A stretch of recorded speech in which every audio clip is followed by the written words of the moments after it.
So with that, I'd like to say a few words of introduction about our speaker today, Elvy Del Bianco. Elvy is Vancity's co-manager. He is a cooperative enterprise educator, developer, financier, and advocate. He coordinates Vancity's support for new and established cooperatives, founded and organized the Cooperative Now Co-op Business Bootcamp, and co-authored the 7 Ways to Grow BC's Cooperative Sector policy document. And I'll just say a few words about why I asked Elvy to speak today, because we've had a number of conversations over the last couple of years where I've just become more and more interested and impressed with Vancity's efforts, and Elvy's in particular, to think about the cooperative sector as an ecosystem and how we can think about supporting the development of co-ops, the building up of existing co-ops, by building these networks of people who can be supportive at these various phases in the cooperative's development. So, and as you may have gleaned from some of the early conversation that Elvy and I were having just a moment ago, I think Vancity's been very kind of innovative in thinking about all sorts of pragmatic problems facing not just cooperatives, but people in general in its operating area. So with that, I'd like to thank Elvy so much for showing up today and doing this talk. And I'll turn it over to you, Elvy, to share your thoughts with us. Great. Thanks very much, Marc-Andre, for that introduction and this opportunity. And thanks to Stan, who's been great at organizing all this. Stan, in terms of the presentation, you will have that slide, move that. I'm not sure what I should be doing there. Happy to move that for you, Elvy, if that's okay with you. Yeah, for sure. Before I jump in, and I do want to jump in because there's a bunch of stuff I do want to cover, and I do want to get to the questions and the discussion. I'd like to acknowledge that I'm speaking to you from the unceded Coast Salish, the unceded territories of the Coast Salish speaking peoples, the Musqueam, Squamish, and Tsleil-Waututh, who have been custodians of this land since time immemorial. And if you want to pull up the slide deck there, Stan, I'll just jump right in. Thanks. If we can go to the next slide. I did want to say a little bit about the organization I work for. Vancity was established in 1946 because there was a group of people who were living in East Vancouver, east of Main Street, who could not get mortgages for their properties from the chartered banks because the chartered banks believed that those properties would be worthless. Given the conversation we just had, Marc-Andre, I can assure you that that is not the case. Houses in this part of town, are actually where I live, are going for $1.5 million plus. So the chartered banks were wrong and we were right. We have 543,000 approximately member owners. We operate in Coast Salish and Kwakwaka'wakw territories on northern Vancouver Island, 53 branches in Metro Vancouver, Fraser Valley, Victoria, Squamish, and Alert Bay. We have $28.2 billion in assets plus assets under administration. We are the largest single standing cooperative credit financial services cooperative in the country. Just to let you know, we also have a partner community foundation, the Vancity Community Foundation, and a wholly owned subsidiary bank, the Vancity Community Investment Bank, which is headquartered in the Greater Toronto area. We could go to the next slide. I wanted to dive into this matter of co-op development and this ecosystem, and why Vancity. Why is somebody from a credit union speaking to you about this subject? Isn't this the role of a provincial association or some other body? I think there's a variety of ways to answer that question. Primarily, I think co-op development, it fits very nicely into Vancity's mission, which is to redefine wealth to realize healthy communities that are socially, economically, and environmentally sustainable. Co-ops aren't the only answer to realizing this vision, but they play a very important role. As I think most of you know, co-ops are critical for keeping capital local, for addressing local issues, for employing people, and for responding to their needs. And so this is a key component that we need to be participating in their creation and sustainability. Also, we're a co-op. We adhere to the cooperative principles. And we invest in Principle 5, cooperative education, and we definitely practice Principle 6, cooperation amongst co-ops. So this is in part in our DNA to be active in this sector. We also have a long history of being first to market. And by that, I mean simply responding to the needs of our members. And that may have started with providing mortgage to people living in East Vancouver, but we were also the first financial institution in this country to offer bank accounts to women without the signature of their male partners. We were the first to, in British Columbia, to actively market to the LGBTQ community. We were the first to announce carbon neutrality, and on and on and on and on. And so it's not, and our members are telling us that they needed to see more co-ops, and so we are participating in supporting that. Also, we bring a lot of resources to the exercise. The budget, I work at Community Investment at Vancity. The budget there is derived from our shared success. That is that according to our rules, 30% of our net profits have to be returned to community. About half of that goes to individual account holders in the form of a dividend or patronage payment. And the other half gets distributed through the use of grants, patient capital, and unconventional investment vehicles. So this is a very, very useful tool when trying to affect some kind of change in our communities. And also, we've got a bit of a history around supporting what we call impact business development. And Stan, if you could move to the next slide, please. Talk a little bit about that.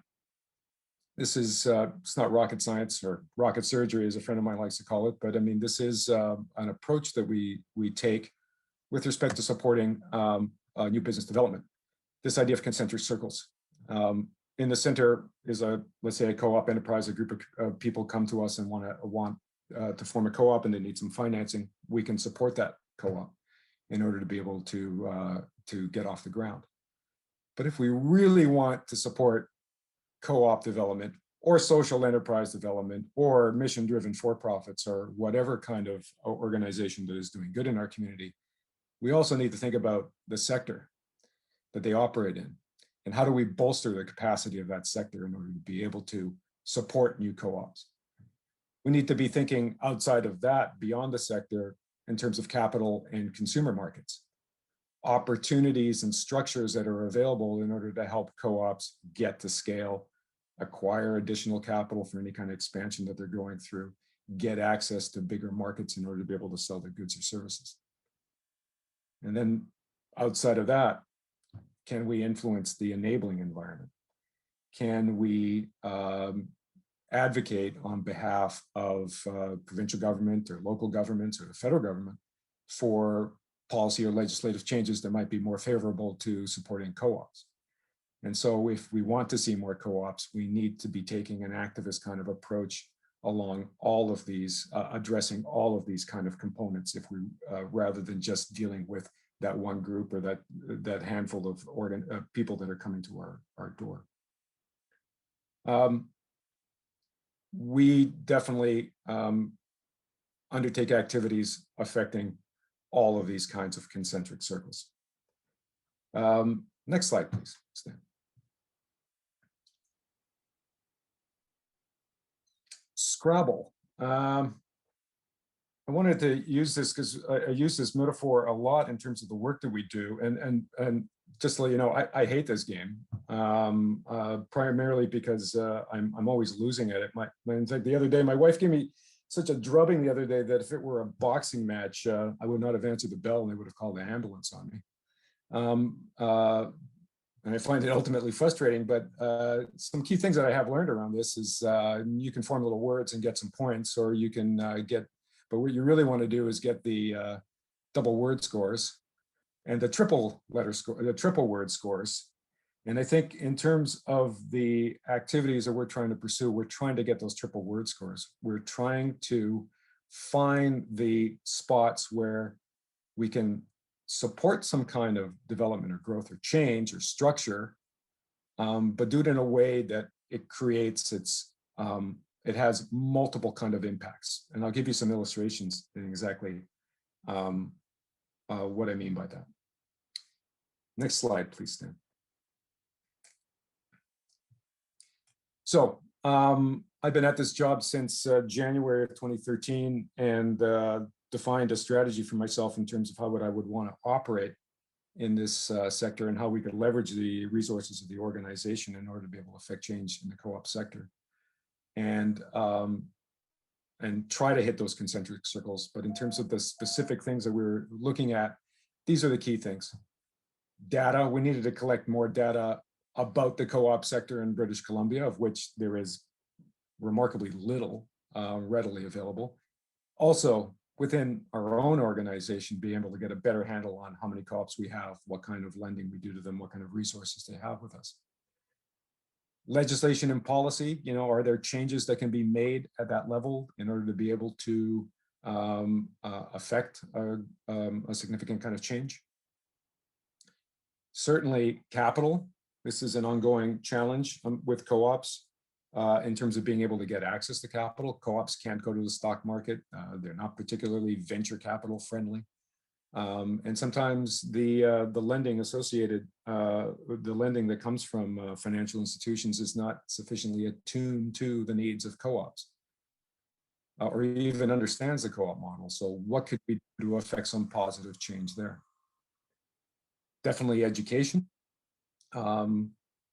This model at most post-secondary institutions is just absent.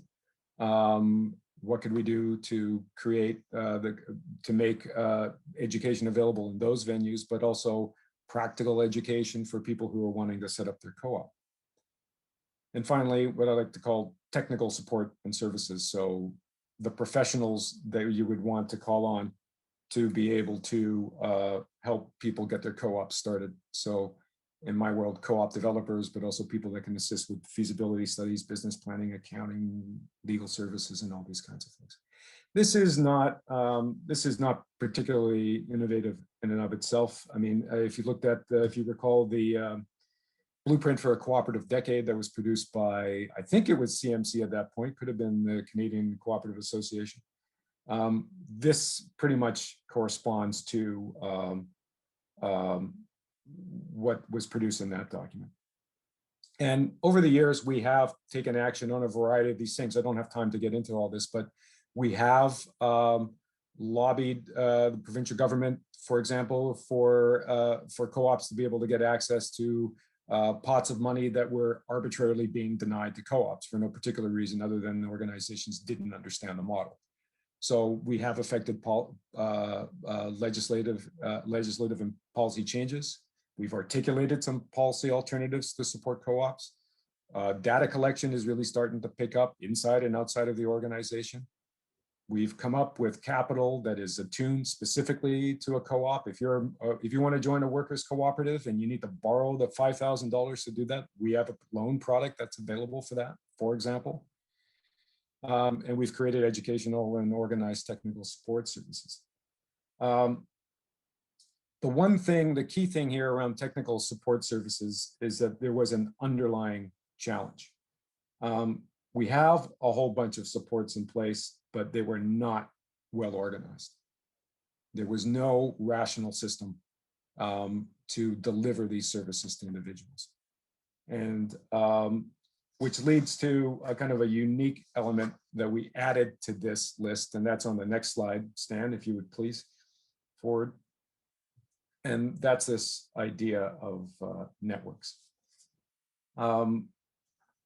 To be able to kind of harness and bring people within a working relationship so that we could be more than just the sum of our parts. And on that, if we could move to the next slide, Stan, I've got just this photo of this place. This is Bologna which is the capital of the region of Emilia-Romagna in northern Italy. Vancity has sponsored a study tour to this place since 2002. I've had the happy task of participating on that tour since 2004. And I've been organizing it now for some 10 years. I've been on 16 of these trips. It's a tough job and somebody's got to do it, and that's me.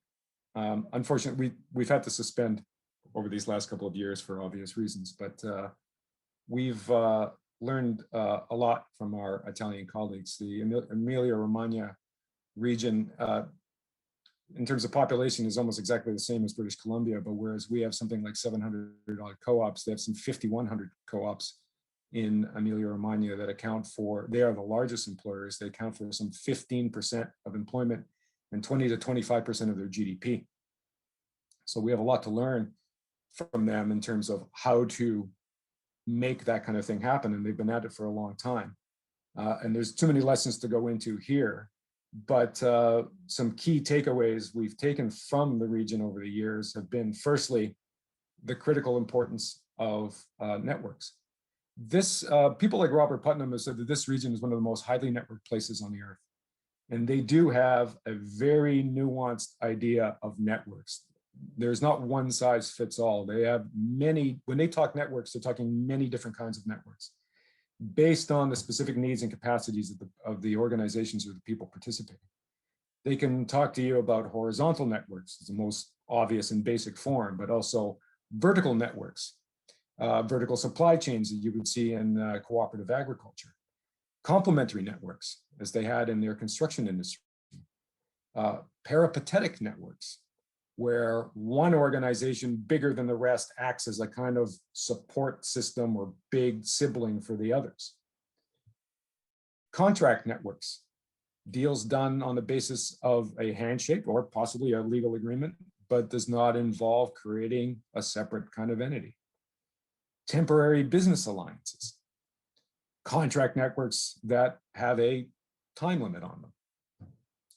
And because that's not enough, they also describe networks of networks, and that is their federations that are organized by geography and sector. So if you were a member of one of the co-op federations in Emilia-Romagna and you operated in agriculture, you would belong to the sectoral organization and to the geographic area upon which you are operating. So this tremendous kind of interaction. And sometimes the relationships that they have here are very complex. A typical kind of relation map when you go to visit one of these supporting organizations in Emilia-Romagna looks like a plate of tagliatelle bolognese. It's enough to give you a headache. It's, you know, to sort of get the sense of it. But this was the other lesson. Don't fear complexity. Complexity does not mean that it's not functional. And although they have many complex relationships in this region, they work. Everybody understands the role that they play within them, and they make it work. Lastly, I would say the big lesson that we took away from them, and it was a rather obvious but beautiful question one of my colleagues asked one year of a government minister, how do we build our co-op sector? And the response to that was, make new co-ops. And I don't think she was being facetious at all. I think that's true. I think we need to see constant churn, constant creation and destruction and churn in this space if we're going to see a vibrant and healthy co-op. So next slide, please. These are the pieces, these are snapshots of some of the pieces that have gone into our strategy. Where to start? This is a slide I use when I talk to groups of people about co-ops in terms of how generally co-ops form. You start, again, nothing spectacular here, but you start with the community, demographic, geographic, however you want to define that. That community has a common need for a particular good or service, for a piece of infrastructure, or for some job opportunities or something. And the cooperative becomes a way of realizing that need. So in this process, one of the actions that I want to talk about in some detail went through exactly this kind of process. In 2014, we brought a bunch of Vancity co-op members, some of our members, together in anticipation of the International Cooperative Summit that was happening in Quebec that year. And we were taking these members with us to participate in that event. And we gathered them together to just discuss opportunities, challenges. And curiously in that conversation, the common thing that came up amongst everybody was they related how difficult the co-op startup process was. They described it as building a plane while flying it. And everybody had this issue. And of course, part of the challenge is that when you Google co-op, you don't know what you're getting. You don't understand the difference between consumer, producer, worker, multi-stakeholder, whatever. They didn't know where to go for resources. They didn't know how to start. They didn't know who to contact to help them. I mean, they would get some information from the BC Co-op Association for sure, but there wasn't enough kind of support there. So we figured this was kind of low-hanging fruit. Maybe we should focus in here. The other interesting part of that conversation is that somebody pointed out that, I admire the courage in saying this, said that Vancity seemed like an existential threat to organizations like the BCCA. That was a really curious thing to say, but what it told me was we have another problem to contend with here, and that's a lack of trust. There was some questioning of our motives in this space, and so we had that to try and overcome too. So what we did, and this leads us to the next slide, is I'm just going to hold this for a second and then we'll get into populate this in greater detail. We decided that if everybody was having a challenge in terms of starting co-ops, that we needed to address that. That was low-hanging fruit. And so we created what we call a boot camp called Cooperate Now. This is a partnership between Vancity and the Columbia Cooperative Association. We created this 4-day super intensive educational process. We covered everything from the history of co-ops, values, principles, mission, vision, purpose, structure, capital, opportunity assessment, marketing, legal and risk, all these kinds of things in business planning. Come to take the course for 4 days. You will leave with a map of how to proceed. So we came up with a curriculum, which is the next slide. All of these various things. This has changed over the years. This is the original curriculum in 2015. And then we put out a request for facilitators and panelists, which is the next slide. And this was the really beautiful thing. These are organizations that had representatives that agreed to participate as facilitators in this program.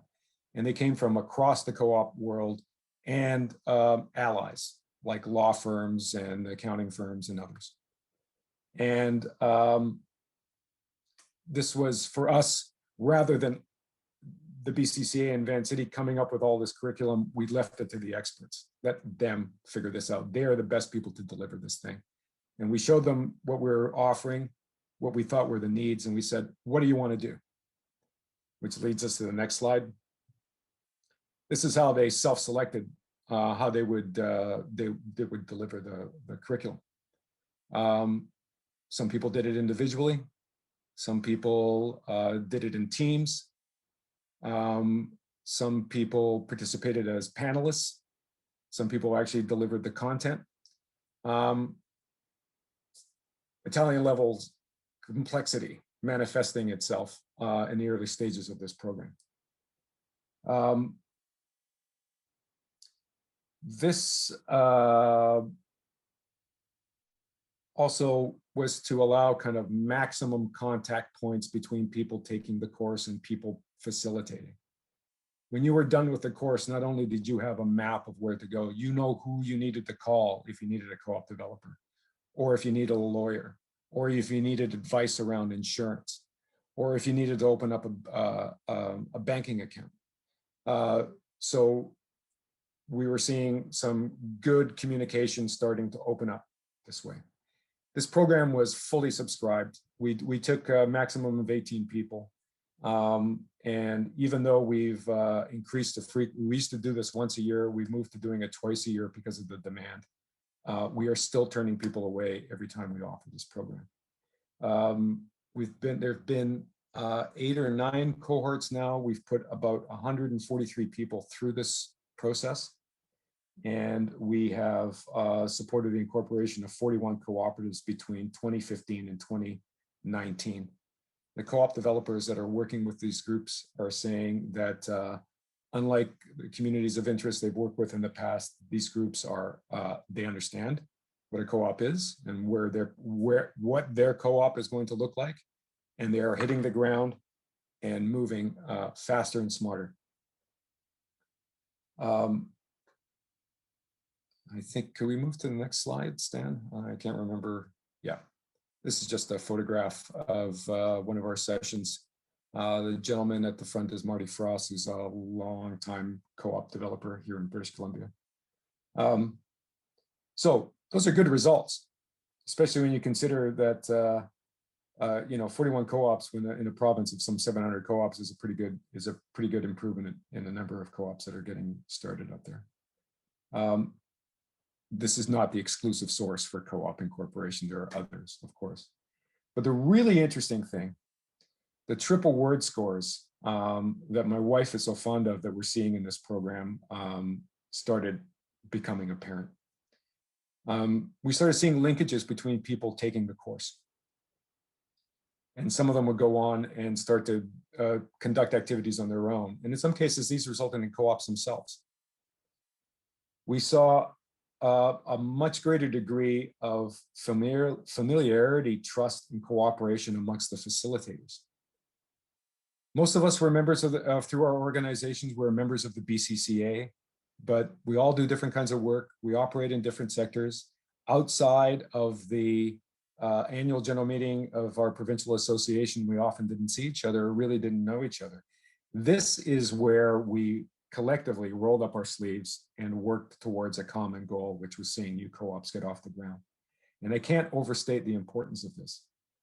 It's one thing to hand over the responsibility for this kind of work to somebody else to do it. And it's another thing altogether to achieve this as a common goal. And this program is, in this respect, has become a kind of a reciprocity machine. And it's generating trust and social capital amongst us in terms of supporting the sector.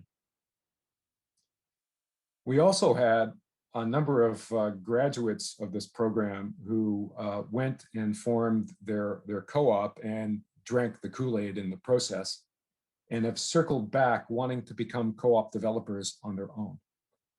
And so now we have a younger cohort of people, 5 of them at last count, most of them women, young women, curiously enough, most of them from outside of the Vancouver in the interior of the province, who are now interested in becoming co-op developers and supporting this kind of work, which is exactly what we need, because some of our co-op developers are getting close to retirement age, and we need to fill that gap, that impending gap. And we are creating greater capacity within the sector. We're creating our own ecology. What I find is that when we get a new co-op coming out of this process or another process, that they often ask, do you know of another co-op that can provide business services or can provide marketing assistance or data analytics or communications or any of these kinds of things? And 6 years ago, I'd be hard pressed to say yes. And now I can say, yeah, in fact, I do. And they came through this program just like they did. And so we're creating kind of a virtuous kind of cycle here. And the fact that these organizations are now present and are now contributing and in many cases giving back, that this will support the capacity to be able to get new co-ops off the ground. Next slide, please, Stan. Of course, nothing punishes like success. And that's why I'm using the Chinese character here for crisis, Weiji, if I'm pronouncing it correctly, I don't know, which is composed of 2 characters, one for danger and the other one for opportunity. I'm going to have a bunch of slides coming through here, Stan, so if you could hit the next one. The program was generating some problems. There was an increased demand for co-op developers, people to support the co-op development and incorporation process. We had a bottleneck. And so this, now we had to organize that component of it. We need to be able to put people into the hands of cooperators. So we created, next slide, please, what we call a cooperative community of practice. This is a group of people. We started meeting some 3 years ago. They are a mix of co-op developers with who have had a career doing this work and have a lot of experience on this hand, and that younger cohort that I mentioned earlier that want to learn from them and want to be able to do this work in their own right. We are now together in this group. This is the pool that we draw from when we need a co-op developer, and we try to attach an emerging co-op developer with an experienced one so that they can learn from different people and build up that capacity. We just had a meeting today. We do it on a bi-monthly, every 2 months. There were 16 people on the call. And a few years ago, we were hard pressed to, we were going back to the usual 3 or 4 or 5 people. And now we've got a much larger group of people that are interested in participating in this exercise. Next slide, please. We were running into referral inefficiencies. Some people would come to me looking for next steps. Some people would go to the BC, most people would go to the BC Co-op Association. Some people would go to the Upper Columbia Cooperative Council, which is a BCCA affiliate in the interior of the province. And it was a mess. And so we needed to kind of streamline that process, which led to, next slide, please, what we call a triage. This is a weekly meeting involving the BC Co-op Association, the Upper Columbia Cooperative Council, and Vancity in the form of myself. We have a rudimentary kind of CRM. We're going to improve it shortly, where we flag the referral that came. We make sure that somebody talks to them to assess whether there's a possibility of moving that forward into a co-op, and then determine what is the best path for that group to move forward, whether it's the boot camp or whether they have enough capacity to work with, go directly to a co-op developer, or whether they can do the whole thing by themselves and they just need some resources or referrals or resources to help them get up and running. And that's based on their particular capacity, ambitions, timelines. And we try to, it's a bespoke kind of assessment system. Our CRM was pretty thin when we started this process about 18 months ago. It's jam-packed. And we're having to move to a more robust system in order to be able to manage this. And the other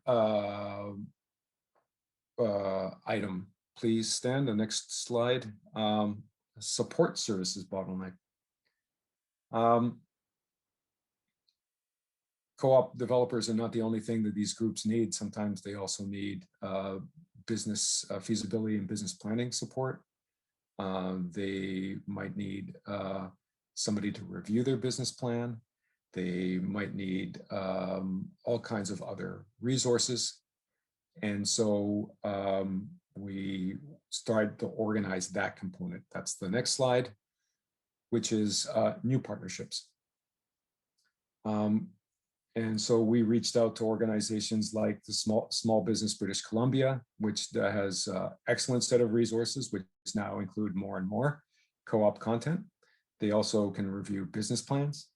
We've got all kinds of relationships with business incubators that we could direct a co-op through if they don't have the capacity to develop their own business. This is one way for them to do it, and so on. Now you put all of these kinds of networks and relationships together, and we have my last slide because I do want to get to questions. This co-op development map. And this is ever evolving, ever changing. I didn't have time to update it. I would have tweaked it some more if I was for today. But this is a kind of general kind of flow chart of how we would route people through the system. This is a network of networks oriented around a common goal of co-op development. There's a good degree of reciprocity here and a growing degree of trust And that's generating social capital that we will need for subsequent phases. Just to quickly illustrate here, there's no edifice, there's no building. This is just a series of relationships. Somebody might need some basic education. Some people might be able to jump the queue and move somewhere else. But we're trying to track all that and to make sure that each group gets the resources it needs in order to be able to get to startup and growth. Now, I feel like I've been talking plenty. I'd be happy to answer any questions that you have. I mean, particular issues that maybe we might want to touch on are challenges in the system, because it does come with its own challenges. And where do we go from here?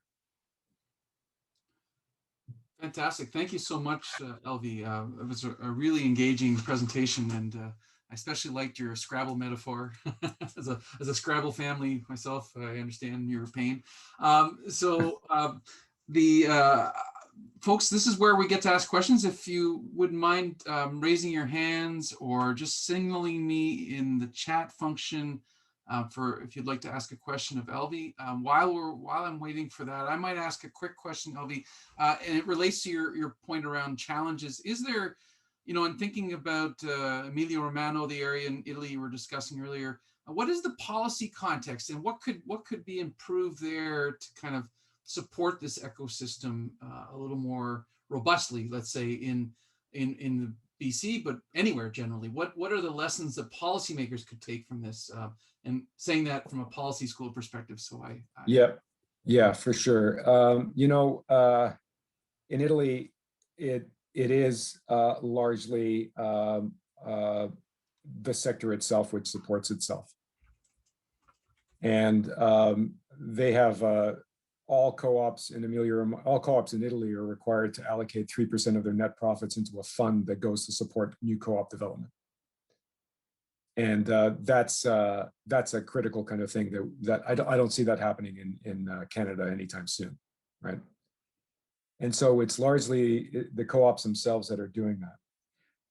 In a region like Emilia Romagna, they do recognize the importance that co-ops play. I don't know that there is significantly, specifically kind of policy that they use to support that, but some things that I think that have worked, especially in the past, there's some preferential tax treatment for co-ops, especially around this idea of indivisible reserves.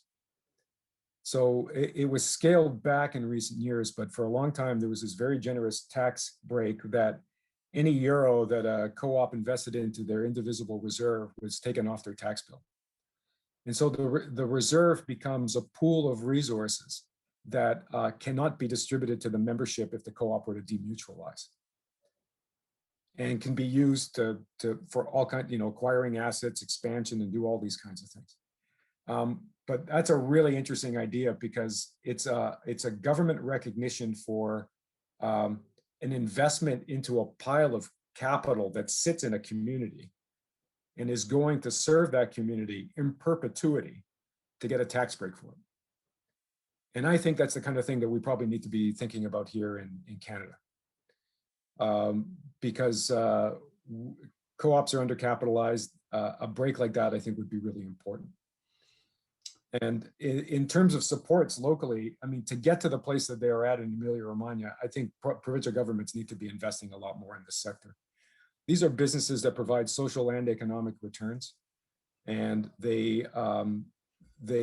but they're taxed at the same kind of rate that all other businesses are that are strictly profit driven. We're providing a lot more benefit to communities out there than those other businesses are, and that needs to be recognized in one way or another.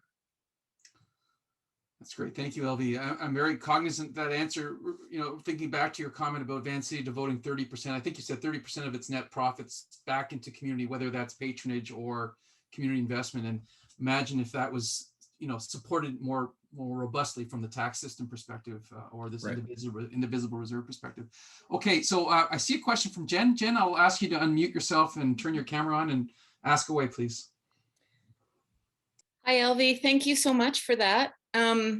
My Jen. question related to trust, but it was also related to your comments about Emilia-Romagna and just the need to develop trust in Vancouver. And my experience with Vancouver is that in different kinds of communities, including the arts, trust is something that's hard to build there.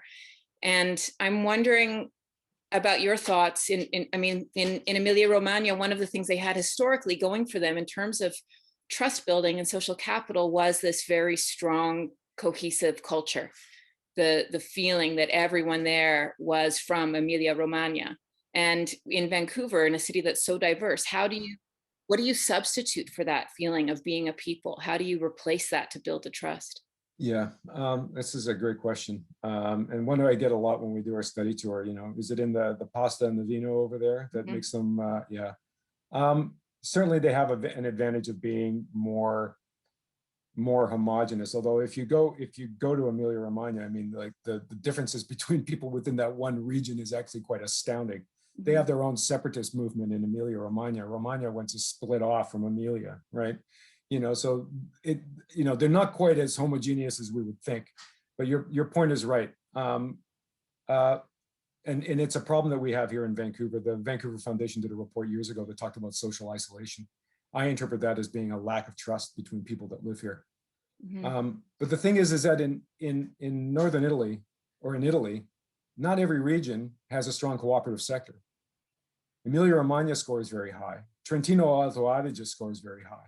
But the other 18 Italian regions don't have anywhere near the same level of a cooperative sector that those two regions do. And these are choices that groups of people have made historically in places like Emilia-Romagna in order, out of necessity. We are going to cooperate in order to be able to achieve these kinds of goals that we can't do otherwise. And I think success early on became a model that was subsequently became picked up. So I don't think that there is, I think the way we have a more like trusting society is to start to trust each other, to create the opportunities for us to roll up our sleeves and work together in order to achieve a common kind of outcome. We don't rely on this model nearly as much as other jurisdictions do. And I think part of what we need to do is to promote the opportunities that this represent and to encourage people to do that where it makes sense, and to create those opportunities to build that kind of relationship. I mean, a co-op is a group of people that primarily are strangers to each other that come together in order to achieve a common goal. That is the mechanism by which we do this. I think if we do that long enough, that we will start to see some of that kind of that lack of trust start to break down. Thanks. Great, thank you, Jen. Thank you, Elvy. We have a question from Beverly. Beverly, I don't know if you want to ask your question orally and turn your camera on. You're welcome to do that. Otherwise, I'm happy to read it. It speaks to your map, Elvy, the co-op development map. At the very beginning, you have some suggestions for training, I think, in the co-op field. Is that the full extent of your list, or how do you recommend somebody who with an interest in this earlier in their career progressing in terms of education? What would be the best possible choice in Canada? In Canada, good question. Well, there's this little operation in Saskatoon called the Center for Cooperative Studies. I mean, I guess that really depends. That really depends on how you want to approach this. I mean, St. Mary's University has their master's in cooperative and credit union management. In terms of like entrepreneurial programs around business development, I think unfortunately I'm not super aware of the landscape. I think it's kind of thin in Canada. I can speak primarily to British Columbia. There is a course at the British Columbia Institute of Technology. And I am working with some of the folks at the Beatty School of Business at Simon Fraser University to get some co-op curriculum included in their business program. If somebody's wanting to be a co-op developer, there is a training program that's conducted nationally called Co-op Zone. I took that myself. but you know, we're kind of what we're missing, I think, is exactly the kind of Masters of Cooperative Economics that's offered at the University of Bologna, which is a kind of what they describe as a technical masters, which is about the soft and hard skills you need to run a co-op effectively. So I'm sorry, Beverly, there's not an easy answer to that question. Oh, Beverly, you're muted. I see you're speaking, but you're muted. I know, that's helpful. Thank you.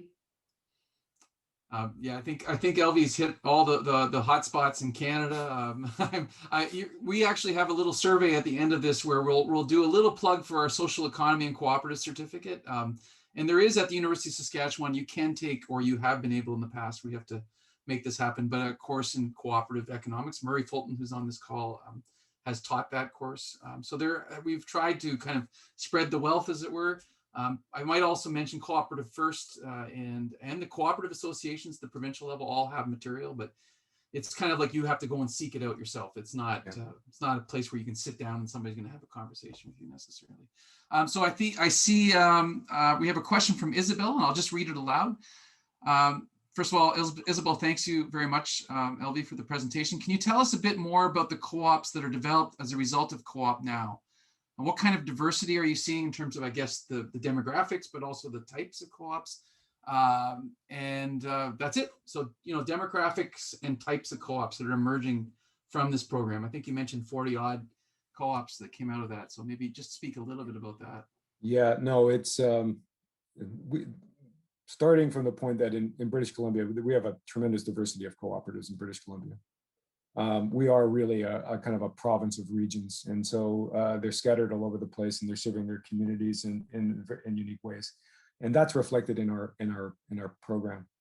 We are I've seen it's incredible what's come out. I mean, we're still seeing food co-ops, agricultural co-ops for sure. Co-ops of supporting not-for-profit co-ops supporting people going through gender reassignment, worker co-ops of a variety of stripes, including professional services, union affiliated co-ops of artists, and on it goes. A health information data cooperative. I mean, it's crazy.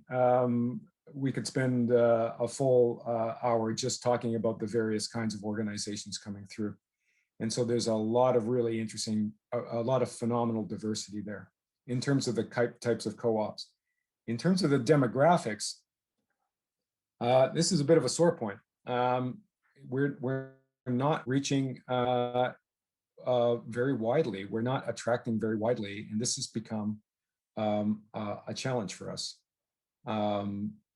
Certainly, and I think we've had to retool our curriculum in order for it to be more inclusive of BIPOC communities and others. And we're kind of doubling our efforts in order to be able to support that.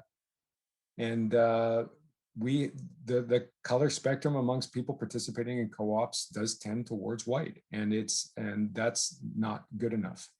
And it's strange because there are a number of different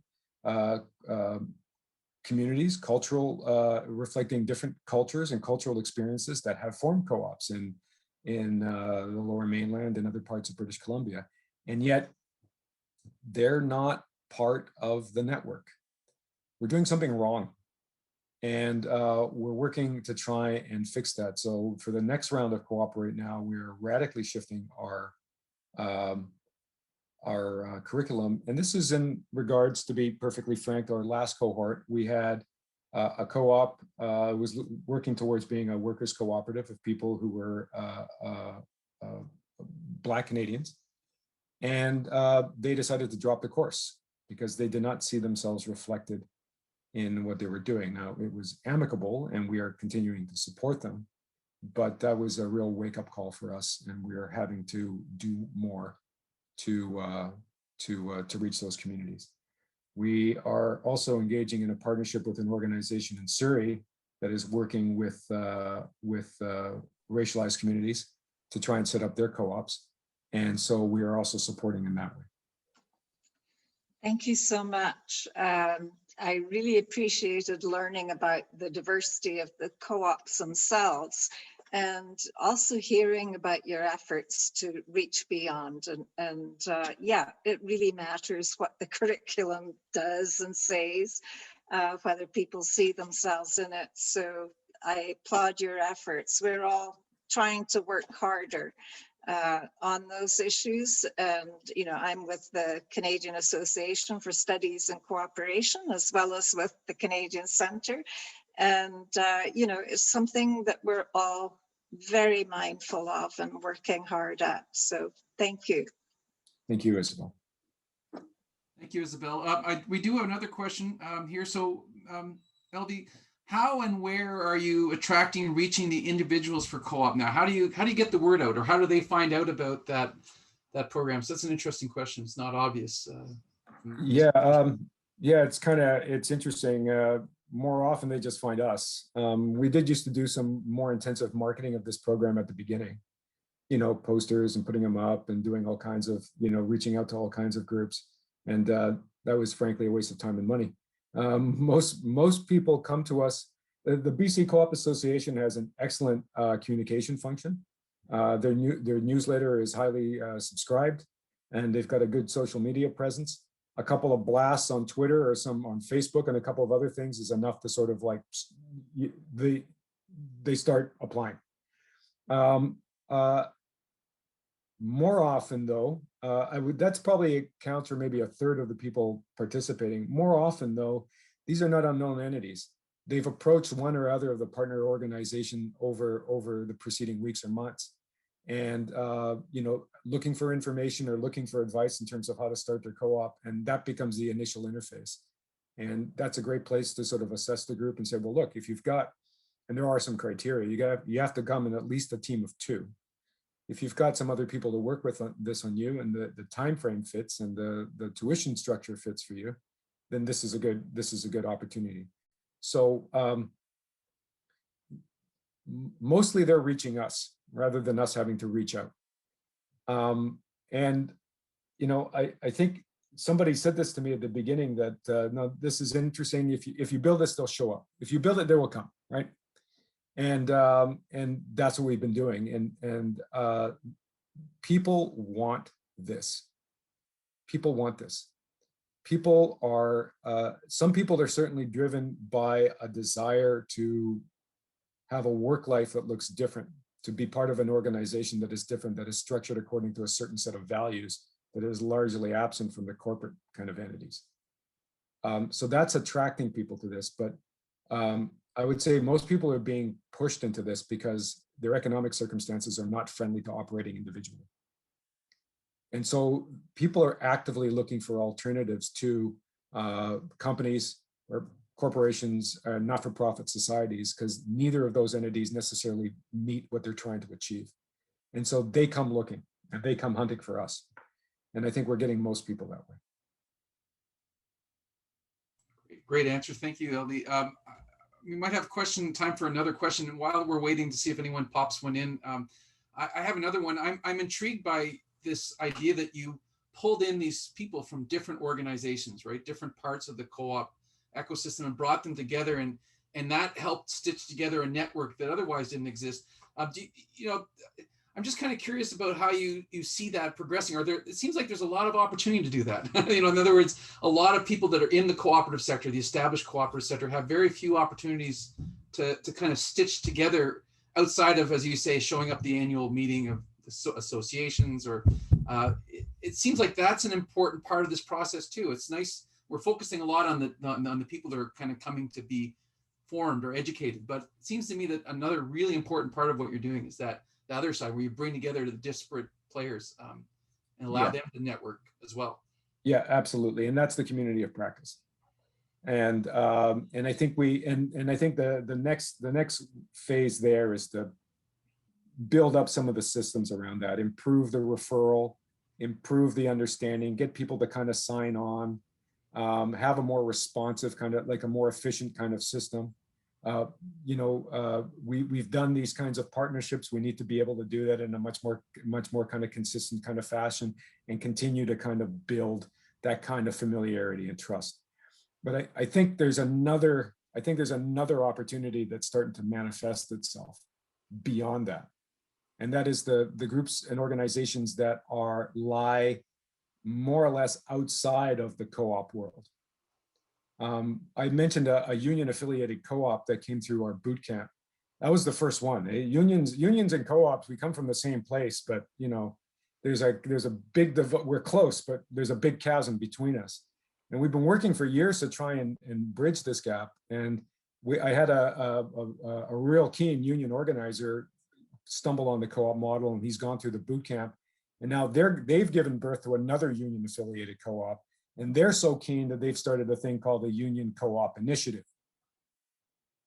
We've got people at Simon Fraser University that practice community economic development, and there's a co-op component to that. We've got other people from the Beatty School at SFU. We've got this group out in Surrey working with racialized communities. We've got some business incubators that are looking at doing this. So a whole group of people that are not necessarily, they couldn't have membership in the BC Co-op Association, but are allies, are wanting to get into the space and see the utility of this kind of business model for them. So now we're talking about like another kind of network that would encompass not only the co-op world, but a much broader kind of community economic development world that can only feed into the kind of work that we're doing. And I think I don't think we can stop. We need to continue to sort of make these kinds of, cogs and wheels in order to be able to achieve these kinds of things, but it's structure, right? People need to know where they go in order to talk to somebody, to get the service, to propose the idea. Great. We do have one little follow-up question, and I might just add a comment, and then we'll close it up.